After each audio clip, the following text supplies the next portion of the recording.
कि घर की वो 4 मर्यादा कौन सी है जिस मर्यादा में नारी रहे तो उस घर में संपदा नहीं घटती, उस घर की संपदा को समाप्त नहीं किया जा सकता है। 4 मर्यादा माता लक्ष्मी, मां सरस्वती के सामने माता पार्वती जी से पूछ रही है। वो मर्यादा है कौन सी जिस मर्यादा के बल पर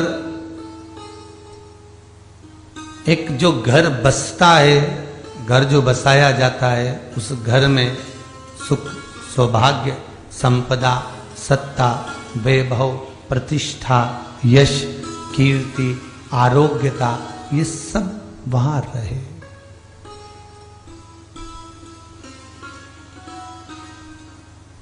पहला, मां पार्वती ने माता लक्ष्मी को कहा, अतिथि देवो भव।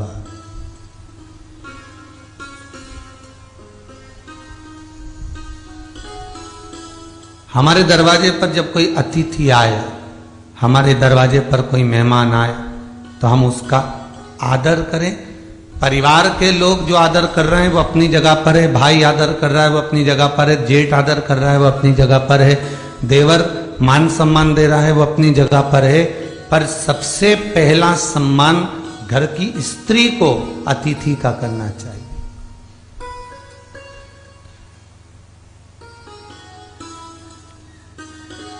सास के मेहमान आ गए, पहचान वाले, बहुवन मालूम पड़े अपने कमरे में बैठी हुई है। मेहमानों ने आकर पूछ लिया, क्यों बहू नहीं दिख रही? बस आ रही होगी। सास गई, रसोई घर में से पानी लाकर पिला दिया। फिर मेहमानों ने पूछा, बहू नहीं दिख रही? बस आती होगी। 2 बार सास ने गिलास भी गिरा दिया कि एक आध तो आ जाओ रही ऊपर से, पर नहीं है। जब सास ने चाय रख दी और चाय रखकर सास फिर लेकर आई, तो बहुओं के मन में आया, चलो सास ने चाय बना दी है, खुशबू ऊपर आ गई है, अब चलते हैं। और बहू फिर नीचे आई, जो मौसी आई थी, काकी आई थी, बुआ आई थी, चाची आई थी, उनको प्रणाम करा और अंदर जाकर चाय जो बनी थी उसको पिया।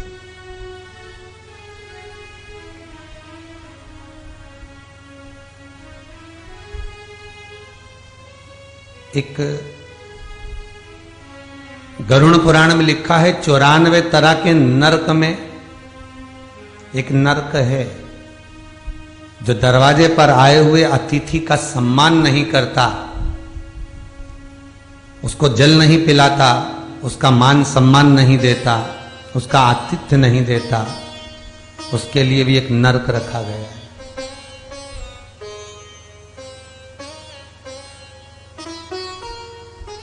हजारों नरकों में एक नरक वो भी है जिसका हमने आतिथ्य ना करा हो। मेरा बहुओं से निवेदन है, सास के रिश्तेदार आए तो आप उनका भी आदर करिए, और आपके रिश्तेदार आए तो आप उनका भी आदर करिए। जेठानी के रिश्तेदार आए तो आप उनका भी आदर करिए, और देवरानी के रिश्तेदार आए तो आप उनका भी आदर करिए। आप किसी न किसी रूप में जो अतिथि आया है वो न जेठ का है, न देवर का है, न वो सास का है, अतिथि घर का है। किसी एक व्यक्ति का अतिथि नहीं है।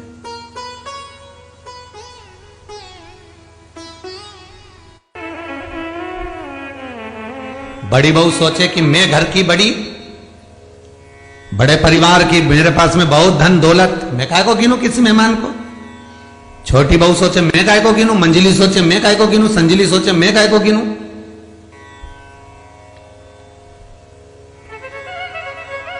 तुम्हारे माँ बाप आए, सास अगर तुम्हारे पिता से, तुम्हारी माता से बात ना करे, देवरानी बात ना करे, जेठानी बात ना करे, तो तुम्हें कैसा लगेगा?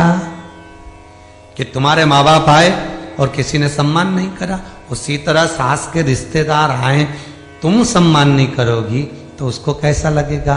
फिर तुम्हारे घर के आए, वो सम्मान ना करे तो तुम्हें कैसा लगेगा?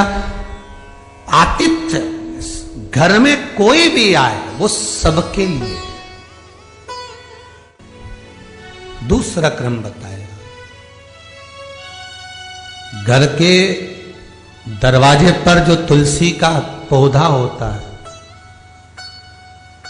जीवन में सबसे पहले अगर दुख आता है, तकलीफ आती है, कष्ट आता है, बीमारी आती है, रोग आता है, कोई बड़ा घटना घटने वाली होती है, कोई बड़ा कष्ट आने वाला होता है,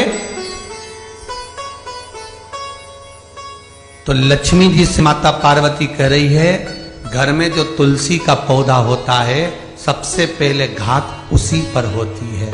तुलसी का पौधा सूख जाता है, समाप्त हो जाता है,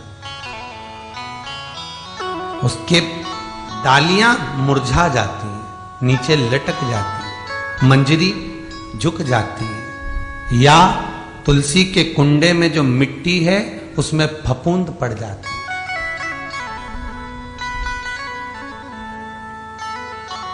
कितना सुंदर बात कही है महाराज। तुलसी के क्यारे में, पद्म पुराण, तुलसी के क्यारे में जो हम जल डालते हैं, वो जल हमने जब डाला और वो जल अगर नीचे गिर रहा है, उसका भी दोष वर्णन है महाराज, उसका भी दोष हमारे शास्त्रों में वर्णित किया गया। तुलसी के क्यारे में अगर जल डाल रहे हैं और वो जल जमीन पर बह रहा है, गिर रहा है, उसका भी दोष है। तुलसी के क्यारे में उतना ही जल दिया जाए जितनी मट्टी सोख ले, 2-4 8 बूंद पानी गिरे चल जाएगा। तुलसी के क्यारे में छिद्र रहता है, बूंद बूंद पानी टपक जाए वो चल जाएगा। पर तुमने तुलसी के क्यारे में जो जल भरा, लोटा भर भर के डाल दिया, और ऊपर से जो जल कुंडा भरा कर उलीच में से, अर्थात भराने के बाद जो नीचे गिर रहा है, वो दोषपूर्ण है महाराज, उसकी दोष था।